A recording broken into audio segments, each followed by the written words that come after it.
Welcome to Who Do You Love? In a society where independence is glorified, but interdependence sustains us, we invite you to join us in reimagining freedom through relationship. It's a space to explore how freedom, resilience, equity, sustainability, and power are all shaped by how we show up for each other. Today, we're going to talk about the intersection of interdependence and power. And for me, this is really rooted in my experience as a community organizer. Many years ago in my office on a Friday night, I had a group of 8 immigrant leaders joining me to discuss what are the most important topics impacting our community. And in that small, intimate meeting, they identified that access to GEDs in their native language and access to driver's licenses to be able to move about the large state of New Jersey were the 2 most important topics. The very next Sunday, we invited all of the parishioners at their church to vote between those 2 topics. And immediately after, we had 50 people joining us to focus our energy on what it would look like to increase access to driver's licenses to include the immigrant community. Just about 6 weeks later, we had a gathering of 800 people at that congregation. And this launched a campaign to say that this issue mattered, but we knew that one parish, one city could not change state law. So after almost 6 years, building a statewide coalition that included labor unions, healthcare organizations, homelessness services, domestic violence organizations, we were able to interdependently build the power that was needed to change state legislation. Thank you. That is exactly why I am excited to be here today with Selena Chávez, our wonderful guest, who herself is a proud daughter of Colombian immigrants, a talented photojournalist, the executive director at Fuerza Democrats Tennessee, with an illustrious career in social impact, including time in the UK supporting social enterprises across the Arab region. And we had the pleasure of meeting and becoming friends through our support of the Festival of the Diaspora, which that year was hosted in her home country of Colombia. So welcome, Sele. Hello, hello. Is there anything that I left out that you would want people to know about you? Well, I think you tied really well both my personal and then my professional ambitions. I feel like they're intertwined at this point. I think the one thing I would add is why I'm proud to be the daughter of Colombian immigrants. My father was a refugee from Colombia. He arrived here in the late 90s, um, had really little to no resources, but had an abundance amount of hope and ambition. And I carry that with me now. And I really, really like to bring that story back to wherever I am, because if it wasn't for my dad's sacrifices and his ability to not give up and continue going, I wouldn't be here today. So thank you for having me. It's wonderful to have you. I'm really looking forward to our conversation today. And you sort of already kicked it off, but I'm going to ask you anyway with our foundational question. Who do you love? And how does that love show up in how you Oh, actually live? you know what, Whitney? This is such a good question because I love you.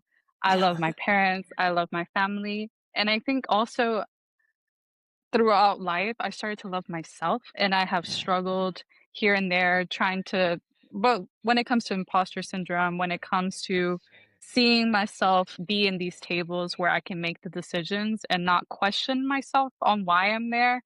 So I make it a little bit on that point, but also I love my community. Like, that is why I'm working in Tennessee in politics in such a red state. It's not an easy place at all to be in. Currently, we faced horrible bills that were against us, 40 anti-immigrant bills, which was the highest we've Wow. seen in a very long time. Yes. And some of them passed, some of them did not. But one in particular that did is the 287G agreement, which basically makes it mandatory for the sheriff and ICE to work together. So that goes into racial profiling, that goes into so many different forms of kidnapping and just horrible, horrible things that I wish were not happening. So for me, even though I may not know everybody, they still are part of my community. We're still facing the same struggles and we are still fighting back every day. And that's why I'm here. That's why I'm still in Tennessee. That's why I believe in being part of Fuerza Democrats Tennessee. And yeah, that's who I love. I love it, and it's such a, like, clear connection between loving your father, your parents, and what that how that extends into the immigrant community, and you are truly on the ground fighting the good fight for both of those. Grassroots. Yeah. Um, holy smokes, 40 anti-immigrant in 1 year? Yeah. Just happened probably like 3 months ago. The most we've had so far. And Wow. we probably next year we'll face more, if anything. So when you think about and, maybe it's natural to just think about this in the context of those fights, but perhaps you have something more personal. When can you think of an example of when you've seen collective wisdom or shared Mm. resources do something that no single person could have? I love this because that taps into collective power.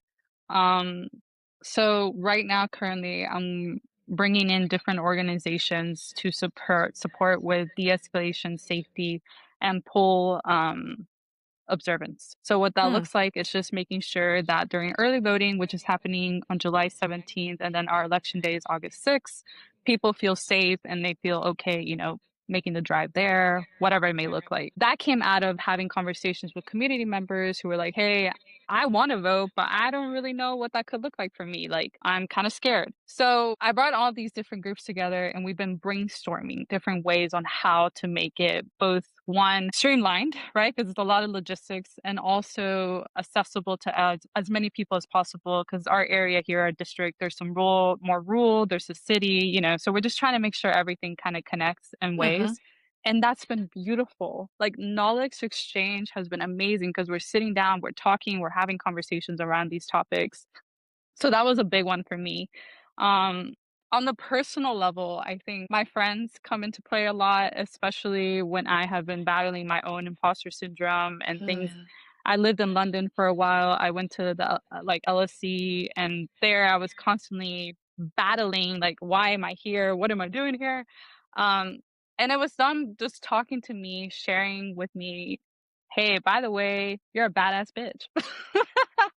Love So that. I don't know if we can cuss right now, but I mean, they straight up said that to me because I was like, you know what? You're right. Like, I need to like center myself in that positive energy and remind myself that's why I'm here. And if we're not doing that with each other, then who are we doing it with?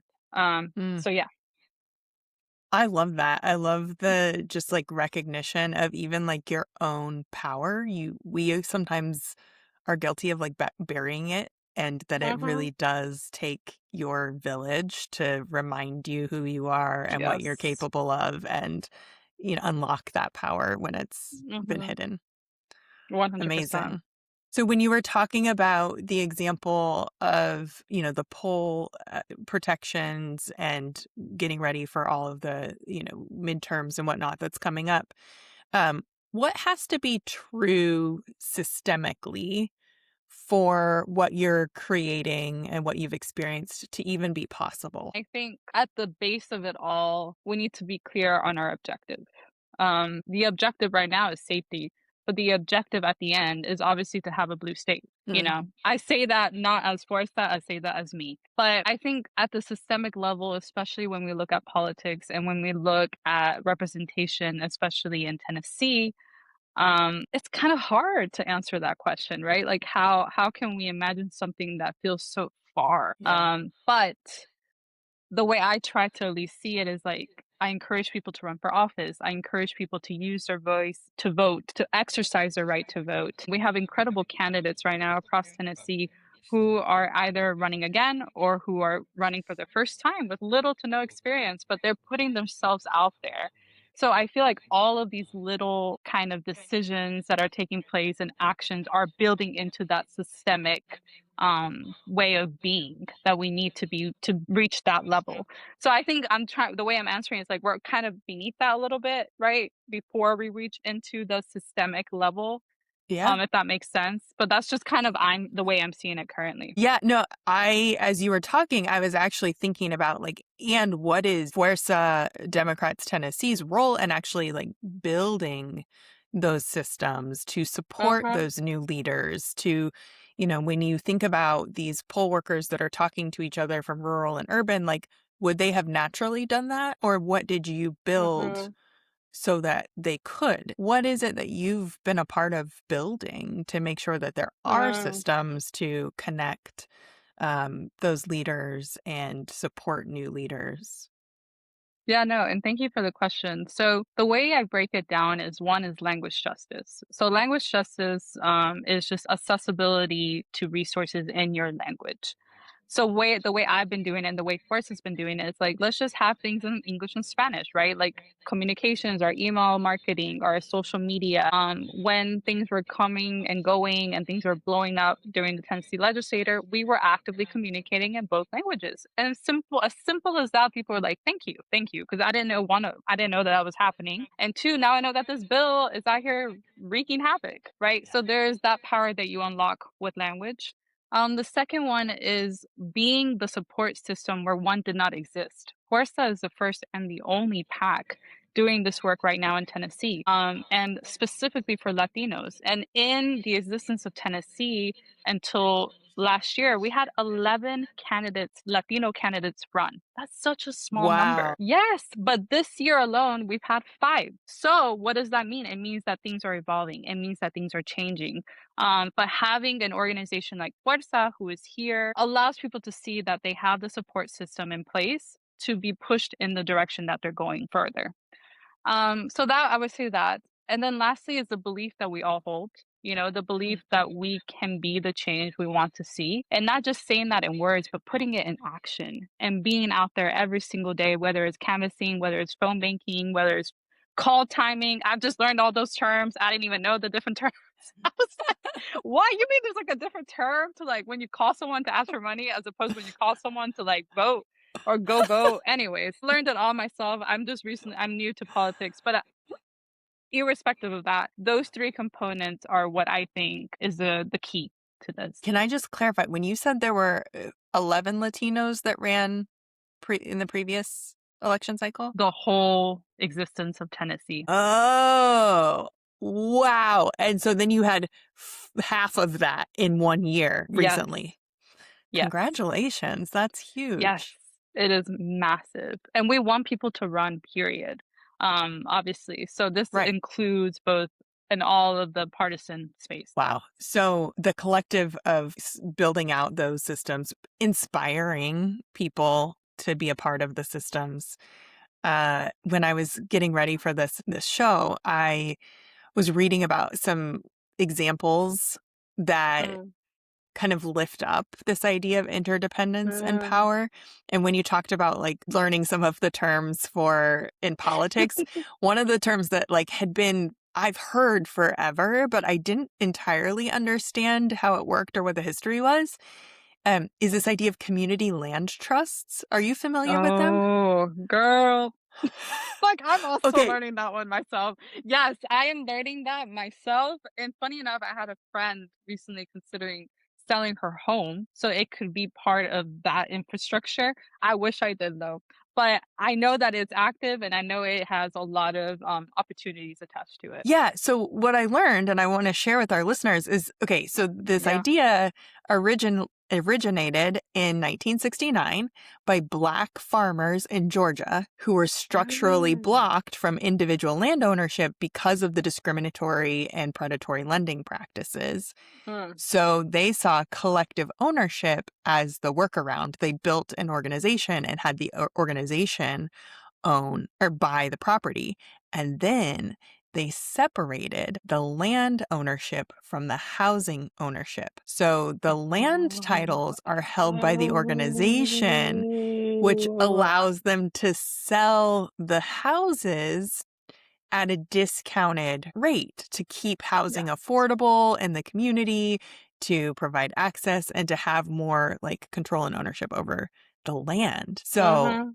yeah, I don't know. So it sounds like you have some friends kind of dabbling in it, but Yes, curious yes, if yes. that Oh, and then just learning that on top of that, it's like this existing infrastructure. So now that is allowing these groups to focus on like climate change at scale. They have power Mhm. to impact land at scale that just one homeowner doesn't. So it was, anyways, I thought it was a pretty Wow. cool example That's of collective awesome. power and interdependence. And I didn't know if that resonated with you or if you've heard No, or it seen more of does, it. it does. I'm not too familiar with it, but it does in the sense of how when used correctly, like because I think sometimes Mm, collective power can be also used against us, but this is a yes. beautiful example of how it originated and then how it can continue to be that positive light that we all need. But yeah, definitely, definitely. So you kind of talked about this when you were talking about, moving back to Chattanooga and the communities that you care about. But I would love to just ask you again, who do you love that you've never met? And what does Mhm. showing up for them ask of you? Without being redundant, I would answer similarly because in order to do certain, or maybe to do a lot of the jobs we do, we need to love who we're doing it for and why we're doing it. So the why and the how here Mm. and the who and the when, they all kind of start to intersync or sync up. Um, I love I love the businesses, the Latino businesses that we're working with right now. I'm starting to learn and also know them more. So I wouldn't say I don't know them, but there was a point where I didn't know them. Yeah. But I knew that one, they could use support. So what I did is like I would have my meetings there and I would make sure that people knew, hey, there's this new business that opened up over there to go check it out, or I would have them cater for our events. So things like that. When it ties into work, at least, I work because I love it. Like I work and it's fueled by the love that I have in it. And I show up every day on my iPad because I love the people that I work for. And they're the business owners or they're the Latinos in Memphis who I've yet to meet, or they're a small college group that just formed at UTC who are doing civic engagement. Like those are all such important parts of this movement. So I love everyone who's taking part in it. Mm. So, like, acknowledging that you may not have, stood hand in hand with somebody on the street, but you know that they're doing the work that is supporting what you both care about, kind of what you alluded to earlier in terms of systemically needing a shared objective and a shared vision to kind of move people in the same direction. Yeah. I also am curious because we kind of led with your Colombian roots, Oh yeah. how does that affinity for your homeland and, Mm, how does that extend into the way that mm. what it asks of you? I know you've made choices, rooted in that before. Curious if you want to say more. Yeah. The first thing that came to my mind, which is a word that we shared a lot, and it's also a phrase, is Ubuntu, which I'm sure you remember. Soy porque somos, I am because we are. That word forever has stuck with me, and I learned of it while doing the work with Festival of Diaspora, where I met you, and we met all those incredible social entrepreneurs from the coast, and Chocó and the indigenous groups.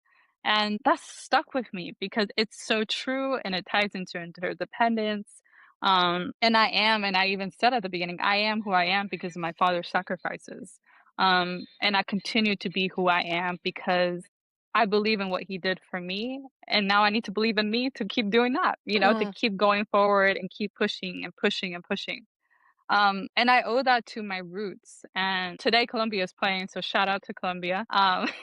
Hopefully we win the World Cup. But I do think there's also this passion and there's this love and there's this hustling mentality mm, because I'm not only the daughter of Colombian immigrants, but I'm also the daughter of hardworking people who every day worked 12-hour shifts and who never stopped. And they just kept going and going and they did it with the brightest smile on their faces. And And facing obviously different obstacles of racism or obstacles of like just not being respected because of who they were and how they looked and where we were. So that all kind of ties into my identity and it ties into why I love being Colombian as well and why I'm so proud. And even furthermore, like being raised in Tennessee, because I was born in Tennessee, in Chattanooga. Back then, there was like no Latinos, maybe it was like two. I was the only one with curly hair, and it was like this big deal. So I would straighten it, or I wish Mm, I did. And I used to, my first language is Spanish, and then I had a really thick accent when I spoke English, and I was bullied for it. So there were times where I didn't love, who mm, I was. I wish I wasn't that. mhm, Um, but I think in many ways, it took me experiencing that to see like like what a beauty to be a Colombian and to be in Tennessee. Like there's these all these components of who I am. mm, Um, so yeah, I think the personal has always been evolving as I grow older and as I start to accept. I think accept has kind of been a reoccurring theme and acknowledging who I am. And being not only okay with it, but being in love with it, being completely in bliss of who I am and wearing my hair. Because I used to never wear curly. That's the whole thing. I used to never wear curly. But same, yeah. same. Yeah, I mean, I don't know about you, but it seems like, at least in my experience, that having had those experiences of being bullied, being excluded, um, noticing this lack of love towards Mm, you, towards people you love, yeah. curious how that, what does that Mm, mean for the kind of way you show up and the kind of work that you want to do, the kind of change you want to make in the world so that that isn't the experience of others. mm. The absence of love, the absence of, and it's not even an absence, it's like a void, and it's Mm, like this black hole and it keeps pulling and pulling. And I'm not saying it's not there anymore. It's there, especially when I'm working in a space where they want everything but what I'm doing. mm, So it's like having to hold being centered and having a foundation where the world is trembling, like a full on everyday earthquake. Um, and so the strength for that, sometimes it's tiring. And I think we've shared a lot on that point where it's like as women working in these different fields, it can be very tiring. It can be very exhausting.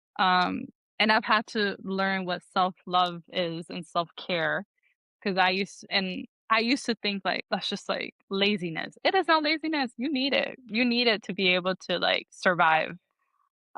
But I think it's really being able to lead with values while not sacrificing your health and your well-being. Um, and that's where I've been, trying to do as much as possible. yeah, I know we both know that story well, and I feel like it's a pretty common experience for people who have been on the front lines of any sort of movement, community organizing, frontline social services. It's a lot of tapping into love to give love to others and maybe not saving enough for ourselves. Um, Mhm. I think one of the other things that you and I share about the community organizing experience is this belief in building power with communities rather than seeking power over them. Yep. And I'd be curious, what do you have a vision for, or have you seen examples of what that looks like? Mm. Yeah, what that looks like. Yeah, so it ties into sustainability and in the sense of self-reliancy and ensuring that there's no dependency formed at all in any of the style of work being done. And I did that a lot more well with this job as well, but when I worked in London and we were working with social enterprises, really the idea that always kept being honed in on and focused on was we are here to support you in these initiatives, but the idea is that you will continue beyond this without us. The idea was always to exit, is what I'm trying to say. And that's how Mhm. I see this work as well. Like the exit for us is here. You're going to keep thriving and doing what you need to do.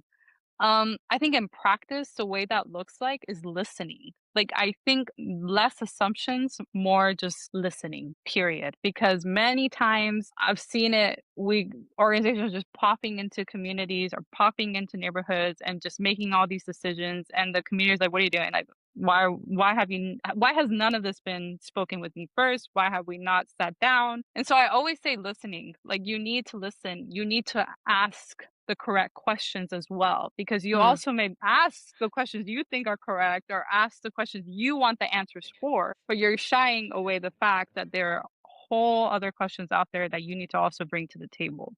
And lastly, what I always say is, like, when you're at the table, the idea is to bring more people to the table. The objective is not just to get to the table and that's the end. The objective is to fill that table up, fill it up so much that you need to get another table and you need to get another table after that. yeah. Tables everywhere, you know? Because I always hear people saying, "Oh, if they don't let you in that table, build your own table." Great, but also bring more people to your table.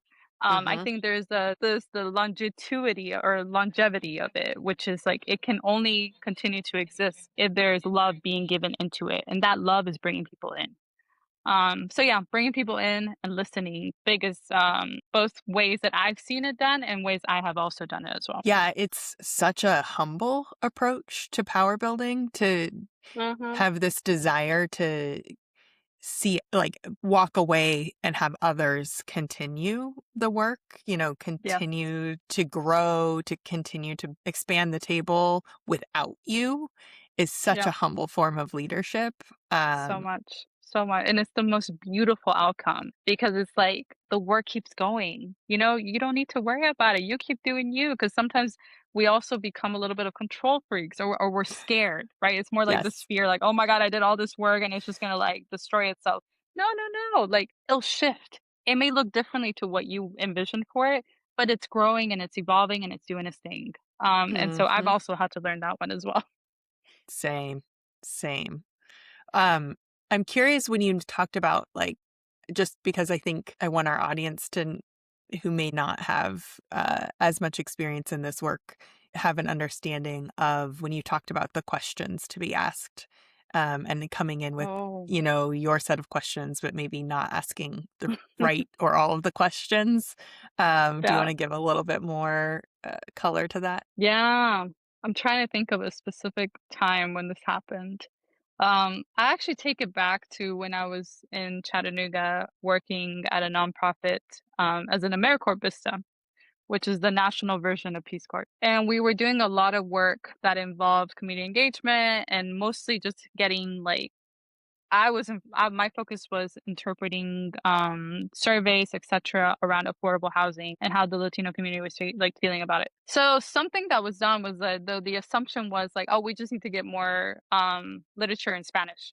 So then we started printing out all this literature in Spanish. Ended up being that the communities we were serving in those areas didn't even speak Spanish. They spoke a different language, a different dialect from Guatemala. So yeah, so like things were like, had you just asked, or had you just maybe paid a little bit more attention, that wouldn't have been the case. But I see that a lot. It's just and that could have easily been resolved, right? And then we had a bunch of booklets that no one really was using.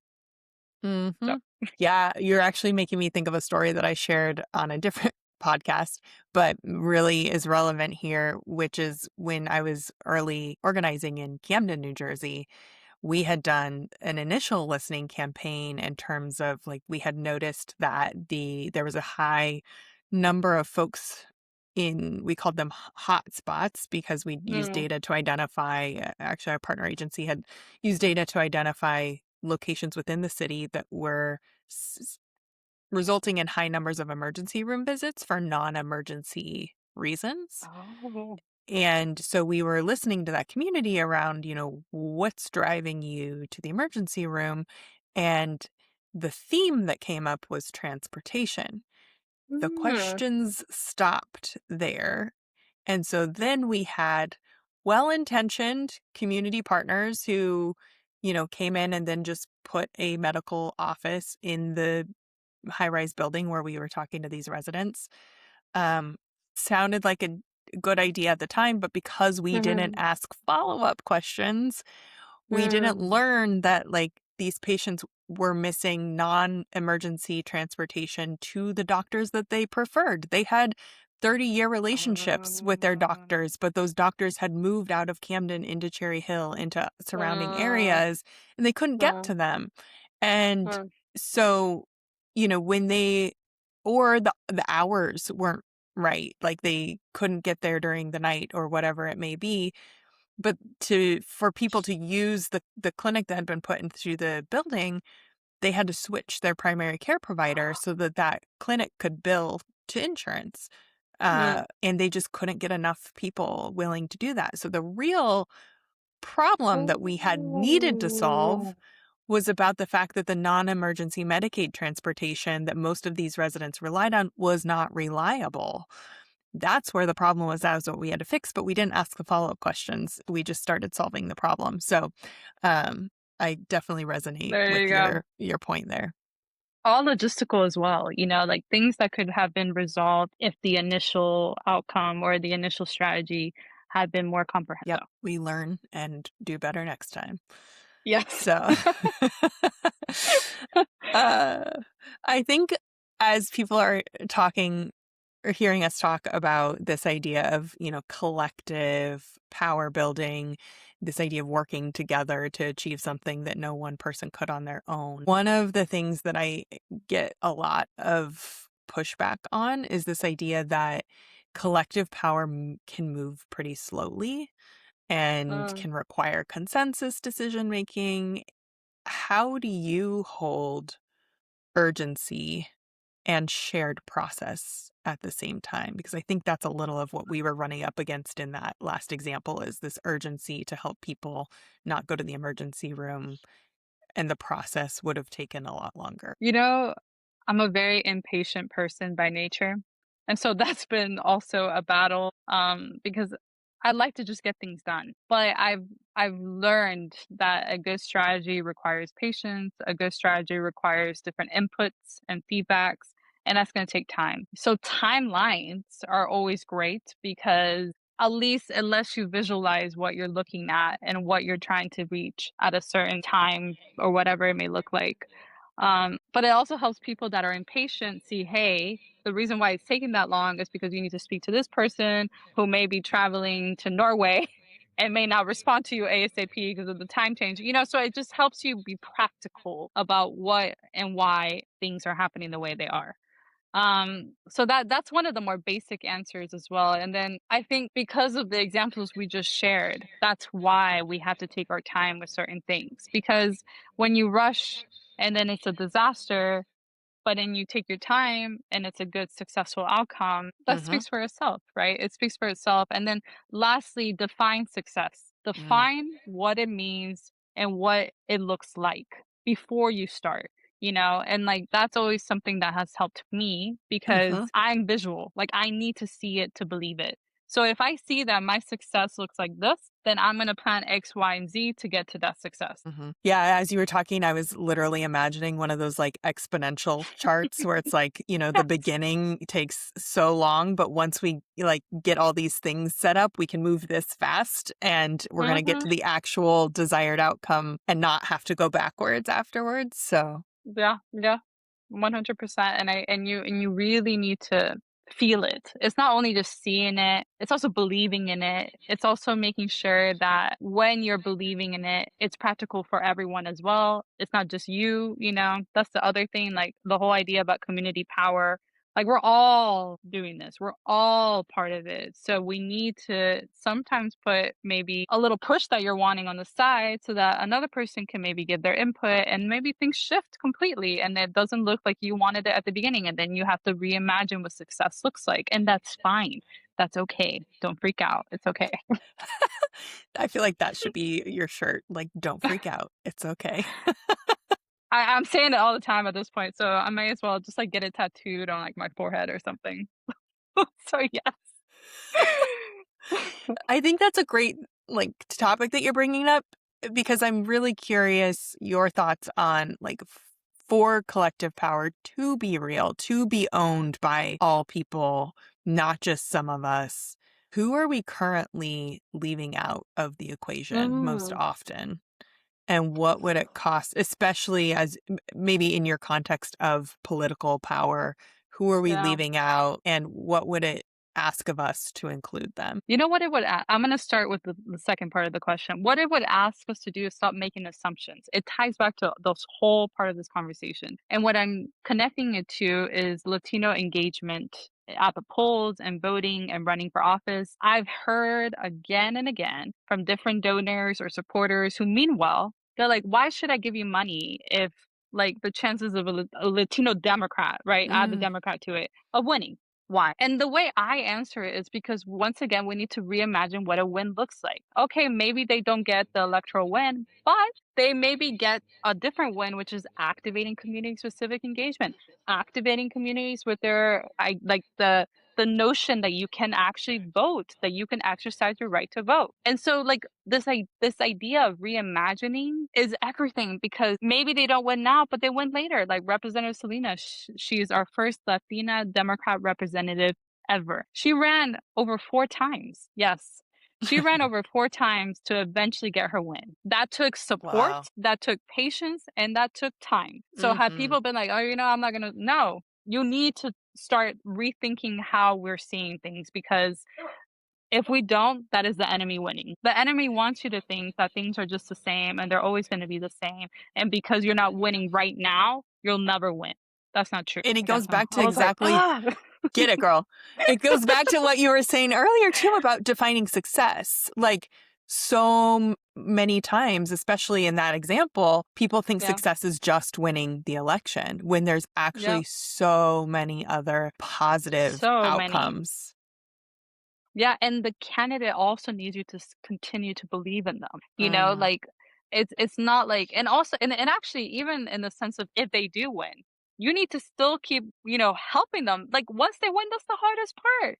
Obviously, mm, running an election or a campaign and everything around it is hard, don't get me wrong. But being in there, you're one in like a million, where then it looks like, and what they think, like you're the opposite of everything. They need your support. And then this ties to everything, not just red states, purple states, blue states, whatever they mean. Like the support continues. yeah. And that, I think, is a definition of people power. People power is not something short term, it's long term. It's forever. And if you are not, and also though, I will say one last thing. It's forever within your limits, right? In your capacity. If you need to I need to add that point. If you need to step back and rest. But yeah, like those are like the main points for that one. Yeah. I love each person that's come on so far has like always made a point to be like, there are boundaries though. Like this work Oh requires Lord. boundaries. Yes, yes, it does. Because if you do not put boundaries down, you will get run over. And you will get run over by the same people that you love, because they don't know that you need a break, right? All it takes is you saying, hey, I need a break. I need time for myself, or I need to, like, disconnect for a bit. That's fine.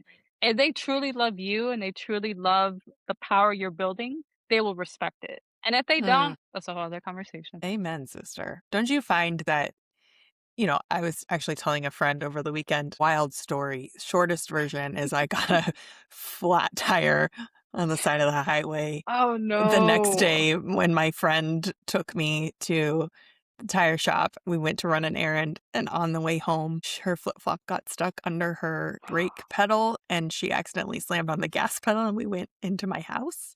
Oh my Um, God, Whitney. Oh my gosh! Is your house okay?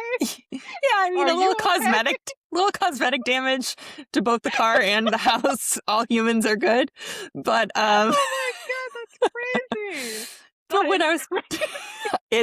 you can't make this up. Um So when we were talking afterwards about like, I was like, this is such a great example of why we build community, because like I was like, I love you and care about you and build this community for so many other reasons than just this transactional bit. But also when I say I don't have a car, she comes and steps up and takes me to run errands. And now that she doesn't have a car, I'm doing the reciprocal, you know? Ban her from all flip flops. That is the conclusion of that story. No more flip Yes. flops. PSA, do not drive in flip-flops. Okay, so we very much digressed, but coming back to power and building that together. If our listeners wanted to find out or wanted to take one more step towards this, it doesn't have to be a grand Mm, gesture, just a real mm. one. What would you tell them? And I've said before, listening. But the way that I see it being put in action is like go to your local coffee shop and just sit there, and listen. Not just eavesdropping on like the conversation next door, but just like taking it in and seeing like who comes in, who leaves, Hmm. what's the vibe going on. And like it ties into that grassroots energy and like supporting local businesses, but also keeps you in tune to what's happening on the ground. And then I think with listening, it also ties into like different self reflections as well. Like listen to your heart, listen to yourself. If you do not feel like that is the place that you need to be in, listen to it. Our inner voices are there for a reason, and Mm. I many times ignored it, and I many times just kind of like, shh, like go away, go away. And I'm not doing that anymore because I had to go through the hard way to realize that those are my inner voices, but they're also like cries. They're cries for you to wake up. They're Mhm. cries for you to see like your reality shake up, whatever that may look like. So I would say listening, and it ties in different forms, and how they take it is also the way to do it. There's not a specific way to listen, but just be intentional with it as well. Hearing you say that, I had a different thought in mind before hearing you, but now I also think there's the other small step people can take that is complementary to that is talking. Because I think the other thing that happens when we have Yeah. those internal voices and those pains that we're keeping private because we're embarrassed or ashamed or think it's just us, one of the most powerful things that I saw happen and still see happen is when we share our struggles, when we share what's keeping us up at night, we begin to notice it is not just us. And that's where Yeah. we notice that's how you identify what we need to build community power for. Yeah. When you start to hear other people saying the same, so when you're listening and you hear the same thing coming up often, when you start to share that, like, this is what I'm dealing with, and someone says, me too, it's so much easier to recognize, like, oh, this is a systemic problem. This is a market problem. This is a community problem. This isn't me making a bad decision. This isn't, I mean, of course, we have personal responsibility, but it's not like it's all my fault. There are these external Yeah. things at play. And it's easy to feel helpless in those moments, but that's what community power is you identify 100%. where we Yeah. work together to solve things bigger than ourselves. There's a term that my mom uses. Well, not a term, it's a word, is desahogarse, which I think is beautiful. And vent in English, but it just doesn't hit the same. Like it's Mm, basically to undrown. The way I mm, literally the little transition is to undrown, and we need to undrown, and that goes in from talking, that goes into listening. But we need to make sure that when we're out there doing the work, we're also doing the self work as well. yes.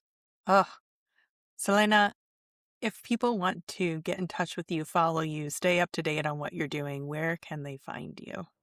Yes. So we didn't really touch into the photography work, but if you want to go look at some portraits or some documentary work, follow me at Mirada by Selena, Miradabyselena. If you want to follow any Fuerza related work, we are Fuerza Dems TN at Fuerza Dems TN or Fuerza Democrats Tennessee. I can also provide my email as well. And I think if there's any other people listening that are in politics, I'd love to hear from you because it's a lonely world out here. And I think we all, like you said, we all need to talk and we all need to listen to each other. So I'm more than happy to do either of those or both of those with you. I appreciate that invitation to everybody. Before I let you go, I have to ask you one more time. Yes. Selena, Who do who you do you love? love? And how has loving them made you more free? Ooh, I feel like I keep answering the first part and I haven't answered the last part. So I'm gonna answer, who do I love? I love humanity without sounding cliche as hell. I do, we have a lot of evil in there, but there's also a lot of good. And I like to think that that good is omnipresent and is continuously growing. Um, and how does it make me free? It makes me free because when you unlock love, there's something different in you that it changes. Like, it's like you don't go back to what it was. It's like a different, like you've Mm, entered a new dimension of who you are. And that's mm, how I see it. Like, with my first healthy relationship and I learned what love was, I keep saying, like, damn, like that's a love that I've never experienced before. And like, I can't unexperience it anymore. Like, I can't go to not having had it before because it was so powerful. And that's the same I feel with this work. Like, it's so powerful and it's so needed. Like, I can't see without it. It becomes part of how I see and how I think and how I be. And that in itself is freeing as well, because when I'm seeing something that's damaging or when I'm seeing something that isn't collective or working in unity, you can clock it real quick because you've seen it, you've understood it, and that's love that you felt towards others because you don't want them to get hurt. So that's how it's freed me. It's freed me in different ways, but I think at the core of it, it's helped me be better at who I am. That makes that sense. is so beautiful, and it gave me chills. So thank you for closing us out on that note. Thank you, Whitney. Today we talked about how the people we love in our personal orbits help us extend love towards people who share those identities, whether they are fellow immigrants, maybe they are fellow curly haired people, people who are also bullied, and how the absence of feeling loved might actually be the thing that inspires us to love more boldly or establish some boundaries. We talked about how the importance of listening and talking to identify with whom and for what we might want to build power together. Because until you listen to what others are going through, until you share the pain that you might feel shame around, we can't actually identify what is systemic, what is showing up as a pattern. And what's still sitting with me is this idea that we need to redefine what success looks like, or at least be able to see and celebrate the successes that build towards the one that we set as the goalpost. In American football, one could say the goal is to win the game. But are we not celebrating every first down, every touchdown, every sack? There's so many other moments of success to be celebrated on the way to the win. And sometimes it takes all of those other successes to build up for a much postponed win. So the question that I'll ask you to reflect on is, before the big success, what are the wins that you will honor along the way? I'll see you next week. And in the meantime, who do you love?